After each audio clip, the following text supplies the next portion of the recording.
एक birth certificate का value क्या है? अगर बर्थ सर्टिफिकेट नहीं है आपके पास तो क्या काम रुक सकता है? चलिए पता करते हैं आज की इस वीडियो में। आधार कार्ड दिखा करके आप जो बर्थ सर्टिफिकेट बनवाए थे, अब उसका कोई भी वैल्यू नहीं रहा। आधार के ऊपर बेस करके जो लोग बर्थ सर्टिफिकेट बनवाए थे, उसके ऊपर अब कुछ राज्य में डिटेल में जांच किया जा रहा है। उत्तर प्रदेश से एक केस सामने आ रहा है जहां पर इलाहाबाद हाईकोर्ट ने कहा कि यूपी का डेट ऑफ बर्थ इशू करने का जो पूरा सिस्टम है, ये एक मेस बन करके रह चुका है। तो केस का नाम है Shivanki versus Union of India and others, writ petition number 40200 of 2025। और देखिए ऑन रिकॉर्ड जो कही गई है, मैं वहीं से आपको बता रही हूँ। ऑर्डर का लिंक डिस्क्रिप्शन बॉक्स पर मौजूद है, आप खुद भी वेरीफाई कर सकते हो। गलत तरीके से बर्थ सर्टिफिकेट इशू किया जा रहा है कुछ डिसऑनेस्ट ऑफिसर्स के द्वारा। टोटल बर्थ रजिस्ट्रेशन सिस्टम को ही एक मेस बना करके रख दिया है, यह था हाईकोर्ट का कहना। सिस्टम के हर एक लेवल पर डिसऑनेस्टी का पोल खोल दिया गया इस जजमेंट पर। बर्थ सर्टिफिकेट इशू करी जा रही है एक इंसान के नाम पर दो, और वो भी अलग अलग प्लेस डाल करके, अलग अलग डेट ऑफ बर्थ तारीख डाल करके।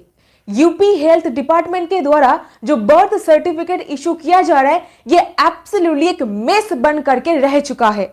ऑनरेबल हाईकोर्ट ने यूपी के प्रिंसिपल सेक्रेटरी जो department of medical and health के हैं, उनको कोर्ट में बुला करके एक डिटेल में अफिडेविट फाइल करने के लिए बोले कि एक इंसान का दो बर्थ सर्टिफिकेट कैसे हो सकता है, और वो भी दो अलग अलग जगह से।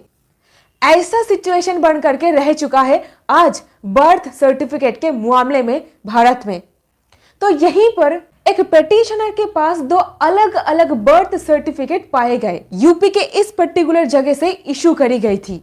एक बर्थ सर्टिफिकेट में डिटेल्स डाला गया था कि डेट ऑफ बर्थ है 10/12/2007, date of registration and issue था 21/8/2020, और उसी इंसान के नाम एक और बर्थ सर्टिफिकेट और दूसरा बर्थ सर्टिफिकेट जो कि एक ग्राम पंचायत हरिसिंहपुर से इशू हुआ, जहां पर डेट ऑफ बर्थ में लिखा गया था 1/1/2005, date of registration and issue है 14/11/2022। एक ही इंसान का दो बर्थ सर्टिफिकेट, और दोनों के दोनों सर्टिफिकेट गवर्नमेंट अथॉरिटी के द्वारा इशू करी गई थी, लेकिन दोनों में अलग अलग डेट ऑफ बर्थ और दोनों अलग अलग जगह से इशू हुए। UIDAI रीजनल ऑफिस लखनऊ के डेप्यूटी डायरेक्टर ने ये दोनों बर्थ सर्टिफिकेट को कोर्ट के सामने एनेक्स किया। यहीं पर मेन सिचुएशन लीगल प्रॉब्लम।